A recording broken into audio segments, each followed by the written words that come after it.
Πώς το τρως, μωρή, το σαλάμι αερός με το μέλι? Χάνεις, τόλι μου χάνεις. Καλά, άστα αυτά τώρα και άλλα να διαβάσουμε. Ρωτώ όλοι, όλα αυτά που μου συμβαίνουν εμένα φυσιολογικά. Στο μυαλό σου όχι, στο σώμα σου φυσιολογικότατα. Όλες αυτές οι αναγούλες που έχω, ξέρεις, που τρώω κάτι και... Σαλάμι αέρος, ας πούμε, με μέλι. Ναι, μου ανεβοκατεβαίνει το φαγητό, έως και χάσει το δρόμο. Μη γίνεσαι τόσο παραστατική να χαρείς. Απ' την άλλη, δεν ξέρω τι θέλω. Λες να στο μια ζωή γκαστρωμένη και να μην το ξέρεις. Όχι ρε, για το φαγητό λέω. Να, εχθές έβαλα γάλα και έριξα μέσα ελιές καλαμών.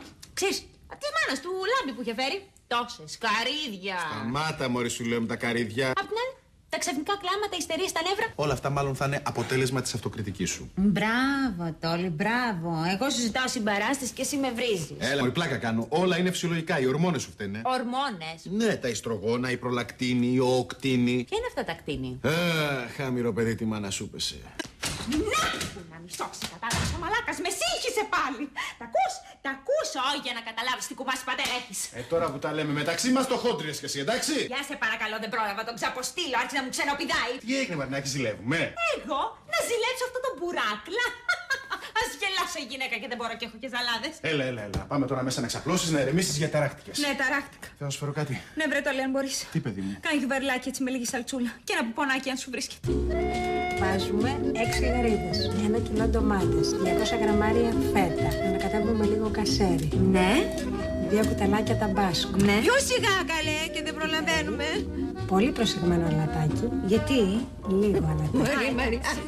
Το αλάτι με ήττα το γράφεις. Σιγά καλέ, Πανελλήνιες δίνω. Και στο τέλος βάζουμε και μαγιάνα. Μάθημα, μην κάνεις τόσα ορθογραφικά λάθη πια. Α, Φλόρα, κοίτα να γράψουμε τη συνταγή. Θα το φάγω μετά. Να σας πω τώρα, μωρέ αγάπη μου. Να σου πω, θα μου φτιάξει και κάτι που θέλω εγώ. Βεβαίως, ό,τι θέλεις, Μαρινάκη. Μία πάστα νουγκατίνα θέλω. Θα βάλουμε και καμιά σαρδελίτσα από πάνω. Νουγκατίνα με σαρδέλα. Καλά, μωρή, τόσο πολύ σε πείραξε που τους είδες που σου ήρθε και μετός. Σιγά μην ανακατώθηκα για τη μουλάρα και τον ηχέσο. Δεν έφαγα εκείνη την κασερόπιτα με τη μαρμελάδα βούτυρο από πάνω. Σκάσε, μωρή, και μου ήρθανε στη μητά ραβιόλια που φάγαμε χτες. Ραβιόλια ήταν αυτά που φάγαμε χθες. Έλα, πρώτα, έλα. Λόγος, πυρ.